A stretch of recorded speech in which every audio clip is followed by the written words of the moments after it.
In this video, we'll try to use this neural network on the iris dataset. Okay, so let's see the solution for the same. Firstly, we import the relevant libraries. Okay, so from sklearn we import the datasets, which essentially has the iris dataset. We import the TensorFlow, random, and the NumPy. Okay, then we have this iris equals to datasets.load iris. So essentially we are loading the iris dataset. Then in the X we save all the data points of iris dataset, and in the Y we save all the labels of the iris dataset. Then we actually um, have this A equals to range of length X. So essentially this is a vector having the elements from 0 to length of X minus 1. Okay, and then we just shuffle this vector randomly, and then we have these empty lists of the training sets and the test set, the data points and the labels also. Okay, so then we actually want to partition the data set in such a way that the 80% of the data points lie in the training set and the remaining 20% lie in the test data set. Okay, so hence we actually partition the data set in such a way, and then we identify the indices that are of the original data set that will be present in the training data set, and these are the indices of the original data set that will be present in the test data set. Okay, and the next we actually build in the training data set and the test data sets. Okay, then we have this n equals to length of x train 0 and k equals to length of y train 0. So because we are using the iris data set, so in that case n will be equals to 4 and k will be equals to 3. Okay, because we are having these kind of like vector of 3 elements we are using as the labels, right? So you can actually try and print these values and you'll be getting more clarity on the same. Then we actually declare the parameters. So this is the learning rate, the batch size, the number of hidden layers. Okay, no, sorry, this is the layer. These are the number of neurons in the hidden layer. Okay, so then we have the training epochs, the display step, the standard deviation, right? And here we have the network parameters, which is essentially the number of inputs, and these are the number of classes. Okay, so the elements in the input vector. So essentially this is what we have in this n input, and n classes is the length of the vector of the labels. Okay, and here we have these placeholders for the input data and the output data. The shapes are mentioned here. Then we write a function of multi-layer perceptron. Okay, so essentially we want to make a multi-layer perceptron, and we'll be using the ReLU activation function on the hidden layer, right? So essentially we have this layer 1. Okay, so the input for this will be this thing. So the input that the layer 1 will have, it is essentially the input multiplied by the weights matrix plus biases, right? And the output that we get from the layer 1, we just apply the ReLU function on it. Okay, and this thing that is output from the hidden layer, that will serve as an input for the output layer.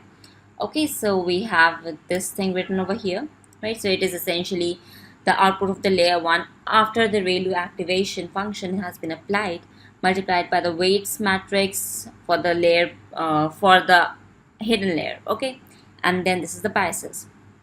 So this is the function for the multi-layer perceptron. Now here we actually define the weights and the biases. So this H1, these are the weights when the input is being fed from the input layer to the hidden layer. Okay, so then these weights are used, and when the input is being fed from the hidden layer to the output layer, these weights are used. Okay, and similarly for the case of the biases, right?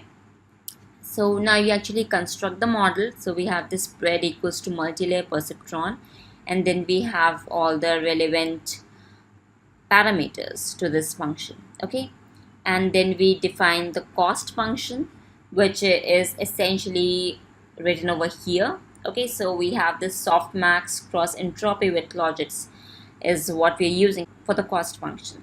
Okay, and then we want to use the optimizer to minimize this cost. Okay, so this has been written over here, so we are using this atom optimizer. So now we actually start a session, and the first thing that we do is initialize all the variables, right? So we have these final weights equals to none and final biases equals to none for now. And then we have this training that is done over here.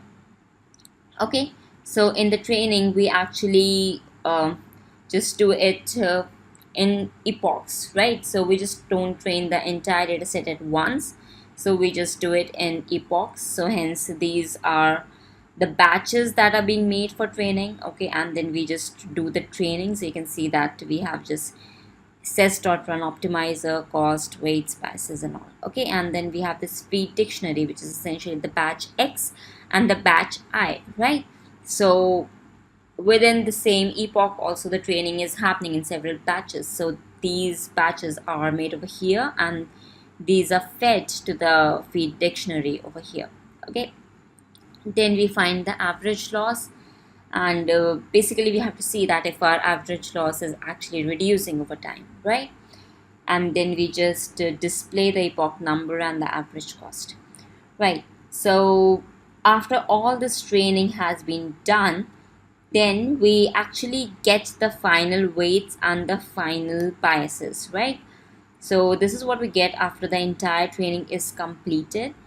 Now is the time to actually run this code on the test data set and check the accuracy. So we are just finding the predictions on the test data set. Okay, and then we want to now calculate the accuracy, right? So this has been done here, and then we are printing the accuracy over here. Okay, so this is about the code. Now let's just run this code and see the accuracy. So okay, we're just running the code. Now the training is being done on the several epochs. So 3000 epochs have been trained, and yeah, so we had to just put this parameter of epochs to be 3000, right? This one. Okay, so the accuracy that we get is 96.66666. Okay, so we can also just run this again.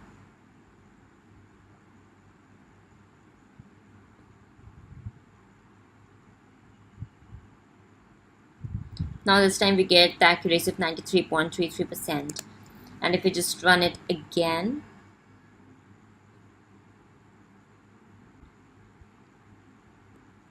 we get accuracy of 96.66.